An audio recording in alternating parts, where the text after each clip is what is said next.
सबसे तेज। हमारे चैनल को देखने के लिए लाइक करें, शेयर करें और सब्सक्राइब करें। और देखिए आज की ताजा तरीन खबर। भिवंडी ग्रामीण के उम्मीदवार सिंधेगढ़ शिवसेना के माननीय श्री शांताराम मोरे साहब का चुनावी प्रचार के लिए भिवंडी अंबाड़ी नाका पे पहुंचे एकनाथ शिंदे साहब के पुत्र डॉक्टर श्रीकांत एकनाथ शिंदे साहब। हम आपको बता दें कि इस सभा में उन्होंने बहुत ही अच्छा भाषण दिया जो आपको सुनना चाहिए। और वो इस बार फिर से सरकार बनने के बाद क्या क्या काम कर सकते हैं वो भी आप सुनिए। और इस मंच पे आप देख सकते हैं कि भिवंडी के शिवसेना, राष्ट्रवादी और भारतीय जनता पार्टी के सभी ज्येष्ठ श्रेष्ठ नेता मौजूद थे। और ऐसा लगता है कि भिवंडी में रिकॉर्ड टूटने वाला है, क्योंकि भिवंडी में एक रिकॉर्ड है कि तीसरी बार कोई आमदार नहीं बनता है, लेकिन ये रिकॉर्ड लगता है कि शांताराम मोरे साहब के नाम होने वाला है। तो चलिए देखते हैं वहाँ का कुछ दृश्य और खूब गर्जे श्रीकांत साहब, जिसे आप सुनिए। सन्माननीय नेते प्रकाशजी पाटील साहेब, मंचावर उपस्थित असलेले सर्व महायुतीचे सन्माननीय पदाधिकारी, परंतु आता मी तुमच्या सोबत आहे आणि म्हणून माननीय मोरे साहेबांना तिसऱ्यांदा निवडून येण्यासाठी कुठल्याही प्रकारची अडचण येणार नाहीये या ठिकाणी मी निश्चितपणे सांगेन। कारण ज्या पक्षासोबत अगदी कठीण परिस्थितीमध्ये संघर्षाच्या काळामध्ये तुला जो योग्य मान सन्मान 3-3, 4-4 वेळा हारलेला होता, त्या माणसाला देखील जिंकवण्याचं काम त्या ठिकाणी रुपेश म्हात्रेंनी केलंय, माझ्यासोबत असलेल्या सहकार्यांनी केलेलं आहे। आणि म्हणून आता सांगतोय की त्या या ठिकाणी असलेला कोणी उमेदवार असू दे, त्यांना हरवण्याचं काम आणि सन्माननीय शांताराम मोरे साहेबांची हॅट्रिक पूर्ण करण्याचं काम मी या ठिकाणी निश्चितपणे करेन। आणि माननीय मुख्यमंत्री एकनाथजी शिंदे साहेबांना पुन्हा एकदा या महाराष्ट्राच्या मुख्यमंत्री पदी बघण्यासाठी आपण सर्वजण या ठिकाणी सज्ज होऊया। येत्या 20 तारखेला आपण सर्वांनी जास्तीत जास्त घरोघर सगळ्यांकडे जाऊन अगदी जे मतदार आहेत त्या मतदारांना सांगायचं की धनुष्यबाणाचं बटन जे आहे ते दाबून आपल्या उमेदवाराला या ठिकाणी विजयी करायचं आहे। शुभस्ते दादाचं या ठिकाणी स्वागत आणि सन्मान केला जात आहे। तसेच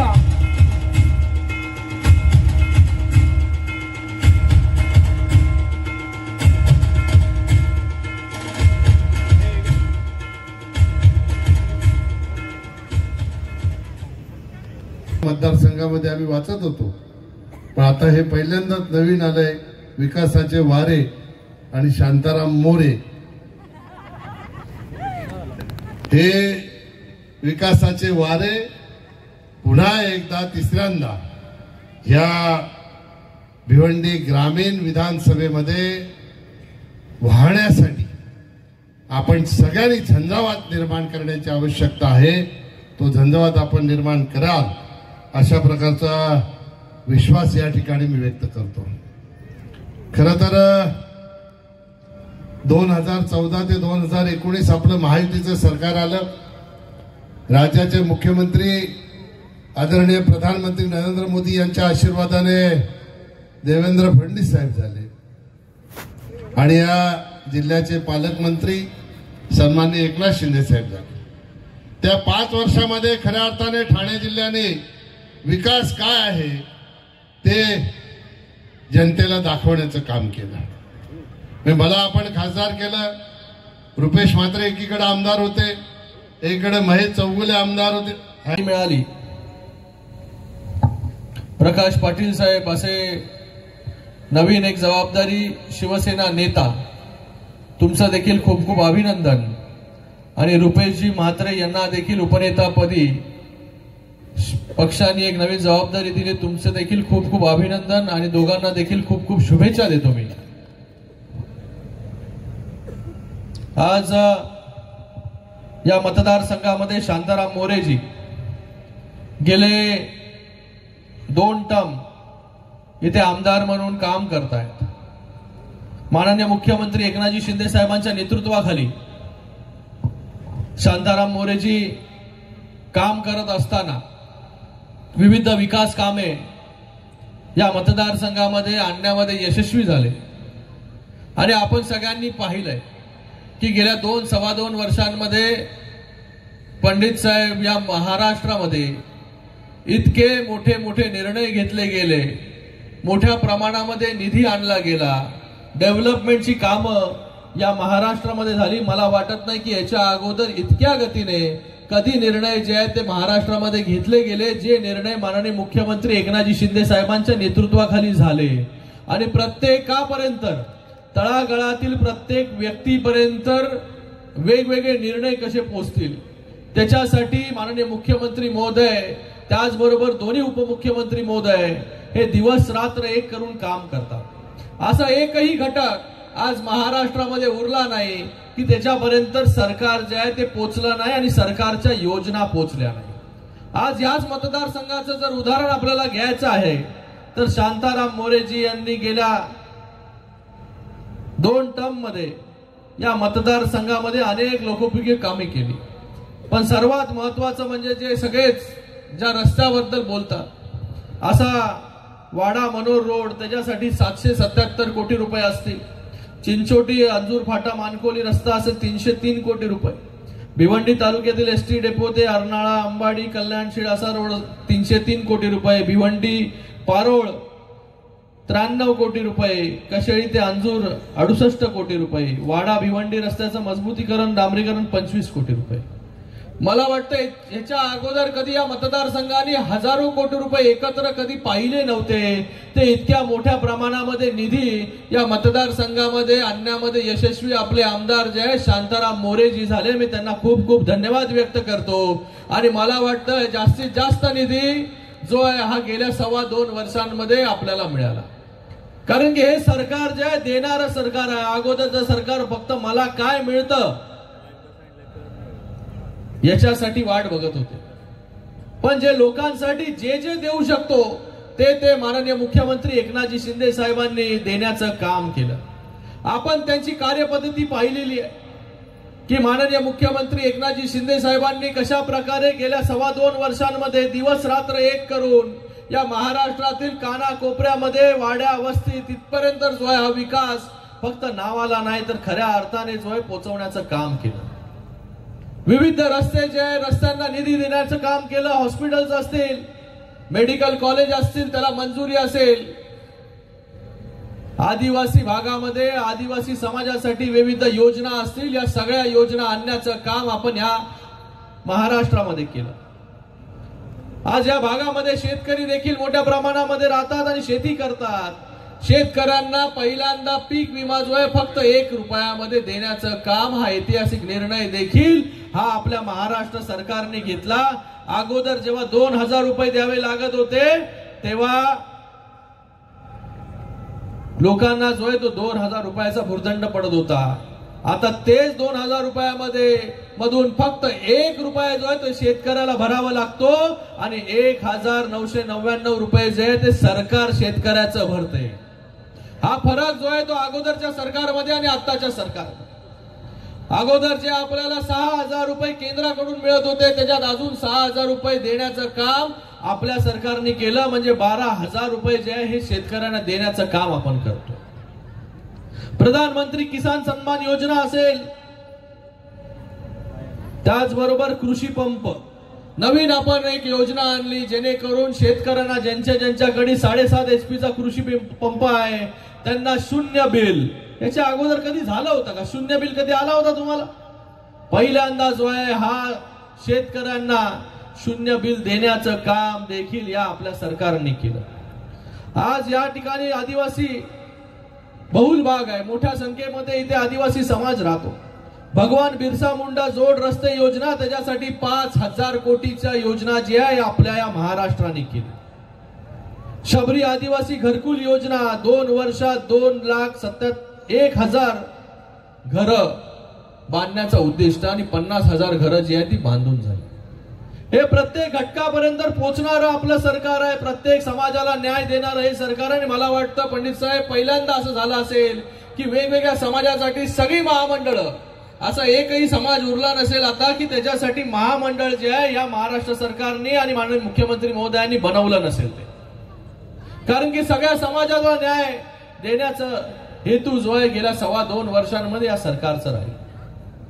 मी आपल्या सगळ्यांना एवढं सांगू इच्छितो की जे सरकार आपल्यासाठी काम करते, दिवस रात्र राबतंय, त्या सरकारच्या मागे आपण सगळ्यांनी उभं राहायला पाहिजे. त्याच्यासाठी एक एक आमदार जो आहे निवडून येणं महत्वाचं आहे. म्हणूनच शांताराम मोरे यांना आपल्याला येणाऱ्या 20 तारखेला मोठ्या मताधिक्याने जे आहे हे निवडून द्यायचंय. धनुष्यबाणासमोरील बटन जे आहे ते आपल्याला दाबायचंय.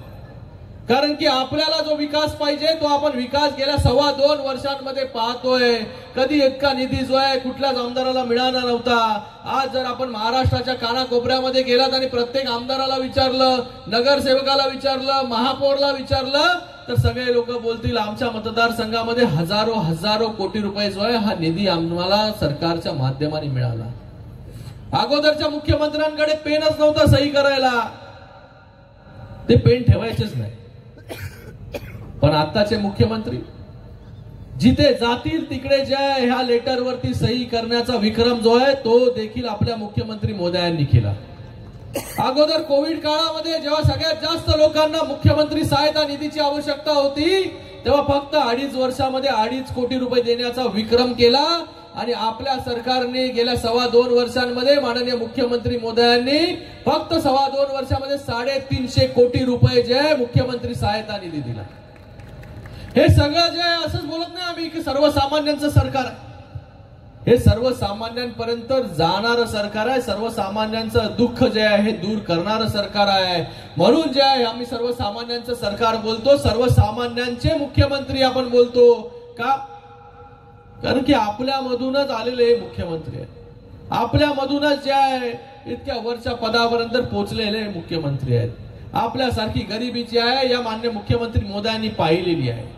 एक सामान्य रिक्षा चालक, शाखा प्रमुख, नंतर नगरसेवक, आमदार आणि या महाराष्ट्र राज्याचा मुख्यमंत्री, हा प्रवास जो आहे माननीय मुख्यमंत्री मोदयांनी केलेला आहे. म्हणून सामान्य घरातील लोकांच्या वेदना काय आहेत हे आता मुख्यमंत्री महोदयांना माहिती. म्हणून विविध योजना आपण आणल्या. सर्वात आज सुपर डुपर हिट योजना मुख्यमंत्री माझी लाडकी बहीण योजना.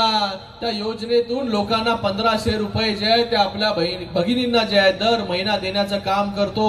आणि आतापर्यंत 5 हप्ते जे आहे या भगिनींच्या अकाउंट मध्ये गेले. आज इकडे महिला मोठ्या संख्येमध्ये बसलेले. आज प्रत्येक महिला जी आहे या महाराष्ट्रामधली लाभार्थी झालेली आहे. मला वाटतं इतक्या मोठ्या संख्येमध्ये कधी कुठली योजना राबवली गेली नव्हती. 5 महिन्यामध्ये 2.5 कोटी महिलांपर्यंत आपण पोहोचू शकलो. 2.5 कोटी. मला वाटतं हा खूप मोठा आकडा आहे की 2.5 कोटी म्हणजे प्रत्येक घरामध्ये एक महिला जी आहे ही लाभार्थी आहे. पण काही लोक जे आहे ते कोर्टामध्ये जात होते की ही योजना बंद केली पाहिजे. काही लोक म्हणाले की 1500 रुपयामध्ये काय होईल, 1500 रुपयामध्ये कोणाचं घर चालतं. मला त्यांना सांगायचंय तुम्ही स्वतःच्या घरामधून कधी बाहेर निघाले नाही तर दुसऱ्याच्या घरामध्ये काय चालतं हे कसं कळेल. फक्त माझं कुटुंब, माझी जबाबदारी याच्या पुरतं मर्यादित राहिले. त्यांना जे आहे दुसऱ्याच्या वेदना ज्या आहे, दुसऱ्याच्या घरामध्ये दुसऱ्याचं घर कसं चालतं हे कधीच कळणार नाही. पण एक सामान्य कुटुंबातील आलेल्या व्यक्तिमत्वाला जे आहे मुख्यमंत्र्यांना हे नक्की कळतं की सामान्यांच्या वेदना काय, गरिबांच्या वेदना काय. म्हणूनच आपण आता काय केलं की 1500 रुपये आतापर्यंत देत होतो. काल एक वचननामा आपला आला आणि त्याच्यामध्ये आपण सांगितलं पुन्हा आपल्या सगळ्यांच्या आशीर्वादाने जेव्हा महायुतीचं सरकार येईल तेव्हा महिलांच्या अकाउंटमध्ये 2100 रुपये जे आहे प्रत्येक महिन्याला टाकण्याचं काम जे आहे ते आपलं सरकार करेल. इतके सगळे निर्णय बघा. मुख्यमंत्री माझी लाडकी बहीण योजना असेल, लेक लाडकी योजना असेल. आपल्या घरामध्ये जेव्हा मुलगी जन्माला येते तेव्हा तिच्या अकाउंटमध्ये 5000 रुपये टाकण्याचं काम आपलं सरकार करतं. ती मोठी होईपर्यंत 1.5 लाख रुपये जे तिच्या अकाउंटमध्ये जमा होतात. आपल्या घरामध्ये मुलगी मोठी झाली की तिला उच्च शिक्षण करायचं असतं. आपल्याला देखील वाटतं आपली मुलगी जी आहे, मुलगा जो आहे डॉक्टर व्हावा, इंजिनियर व्हावा. पण आपल्याकडे चांगल्या कॉलेजमध्ये टाकण्यासाठी जी आहे ती फीज नसते. त्याची देखील व्यवस्था आपल्या सरकारने घेतली, माननीय मुख्यमंत्री मोदयांनी केली आणि सगळ्या उच्च शिक्षण घेणाऱ्या मुलींचं शिक्षण मोफत करण्याचं काम, आपला निर्णय जो आहे तो आपल्या सरकारने घेतला. वयोश्री योजनेच्या माध्यमाने 3000 रुपये जे आहे 65 वर्षावरील ज्येष्ठ नागरिकांच्या अकाउंटमध्ये टाकण्याचं काम देखील आपण केलं. 3 गॅस सिलेंडर मोफत देण्याचं काम केलं. म्हणजे एकंदरीत या सरकारने पूर्ण परिवाराची जबाबदारी जी आहे ही घेतली. हे असं एकच सरकार आहे की पूर्ण परिवाराची जबाबदारी या महाराष्ट्राच्या सरकारने घेतली, माननीय मुख्यमंत्री मोदयांनी घेतली. बघा, इतके सारे निर्णय घेतले आपण, इतक्या सगळ्या डेव्हलपमेंटची कामं मी तुम्हाला वाचून दाखवली. इतका मोठा निधी आला. आपल्याला हे आता पुढे घेऊन जायचंय. हे अजून 5 वर्षामध्ये याच्यापेक्षा चांगलं काम आपल्याला करायचंय. म्हणून शांताराम मोरेजींना आपल्याला सगळ्यांना निवडून देणं खूप गरजेचं आहे. मी आपल्या सगळ्यांना इथे विनंती करण्यासाठी आलोय की येणाऱ्या 20 तारखेला शांताराम मोरेजींच्या नावाच्या समोरील धनुष्यबाण या चिन्हासमोरील बटन दाबून जे आहे हे शांताराम मोरेजींची हॅट्रिक जी आहे ती आपल्याला पूर्ण करायची आहे. कारण की शांताराम मोरेजी देखील एक गरीब कुटुंबातील आलेलं एक व्यक्तिमत्व आहे. त्यांचा देखील प्रवास जो आहे हा शून्यातून सुरू झालेला प्रवास आहे आणि आज तिसऱ्यांदा लोकांच्या समोर जात आहेत. आपल्याला मी सांगू इच्छितो की आपला हक्काचा आमदार आपल्या बरोबर आपल्या या शहरात, आपल्या या गावामध्ये राहणारा आपल्याला पाहिजे, आपल्या हाकेला धावणारा पाहिजे. जेव्हा आपण आठवण कराल तेव्हा तो आमदार आपल्यासाठी आला पाहिजे. आणि त्याचबरोबर पुन्हा एकदा महायुतीचं सरकार या महाराष्ट्रामध्ये आलं पाहिजे, जेणेकरून अजून चांगल्या योजना ज्या आहेत आपण या महाराष्ट्रामध्ये आणू शकतो. एवढंच आपल्याला सांगायला मी इथे आलो. पुन्हा एकदा आपण एवढ्या मोठ्या संख्येमध्ये उपस्थित राहिलात त्याबद्दल आपल्या सगळ्यांचे मी खूप खूप धन्यवाद व्यक्त करतो. पुन्हा निवडून येण्याकरता आपल्या समोर आहेत अशा शांताराम मोरे यांच्या प्रचारासाठी आलेलो आहोत. मी पंडित असल्यामुळे आशीर्वाद देण्याकरता उभा आहे. म्हणजे पुण्यावचन हा शेवटचा कार्यक्रम असतो तसं तुला आशीर्वाद देण्याकरता उभा आहे. महाराष्ट्राचं उमदं तरुण नेतृत्व डॉक्टर श्रीकांत शिंदे खासदारांच्या रूपाने तुझ्या पाठीशी आहे. जयेश दत्तात्रय डेंगाणे मनसे उपशहर प्रमुख मनसे आज शिवसेनेत प्रवेश करत आहेत. राहुल हरिश्चंद्र धैरेकर युवासेना उपाधिकारी वाडा उभाटा गटातून आज शिवसेनेत प्रवेश करत आहेत. तसेच भारतीय जनता पार्टी, श्रमजीवी संघटना, राष्ट्रवादी काँग्रेस पार्टी आज आरपीआयचे जिल्हाध्यक्ष संजय गायकवाड साहेब देखील उशिरा का होईना या कार्यक्रमासाठी पोहोचले. त्यांचं देखील हार्दिक